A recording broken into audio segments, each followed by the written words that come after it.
name's Claire. This video is going to be talking about rejection. So if you've been talking to your kids already about consent, then you might already be talking about rejection. But it's really important that we are focusing on the message that kids are hearing when we're telling them no. We don't want them to be experiencing any negative feelings. However, we do want to normalize that the emotions tied to hearing no can be challenging. Rejection is challenging sometimes. We really want to be preparing kids for the bigger rejections that they will experience in life. The ones that are challenging to handle emotionally, that are hard to process. We want them to handle their emotions without hurting others. We call this building rejection resilience.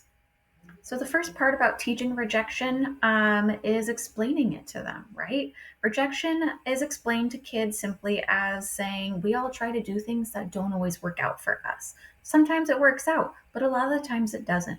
Sometimes it doesn't work out because another person didn't want to do what we wanted. We need to respect it when someone says no to us or turns us away, even if it hurts our feelings.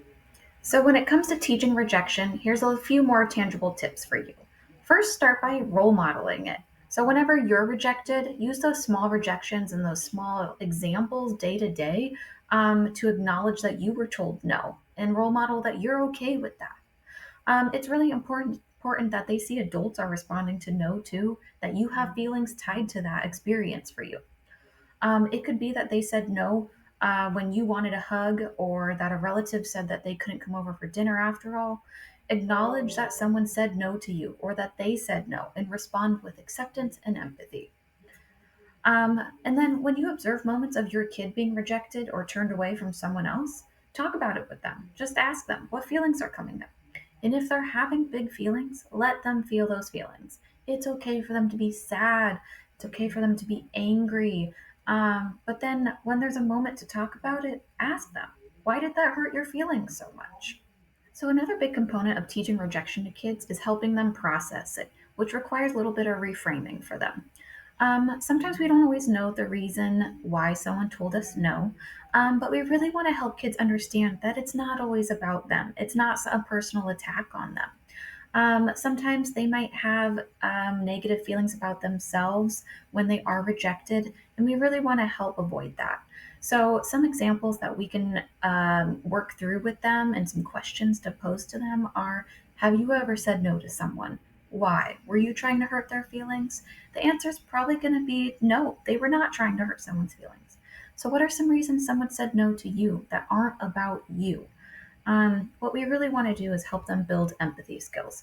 The feelings often tied to rejection are not going to last forever. So help them ride through those feelings and help them understand that sometimes people say no for their own needs, and we have to respect that regardless.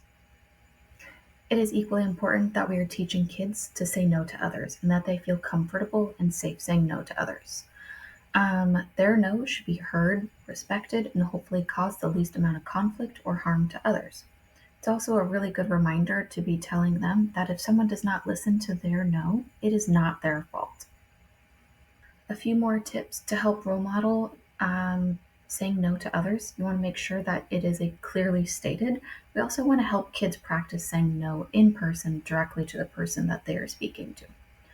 We also want to encourage them to provide more time and attention to those who are important to them and people that they care for. Sometimes those people do deserve a little bit more explanation.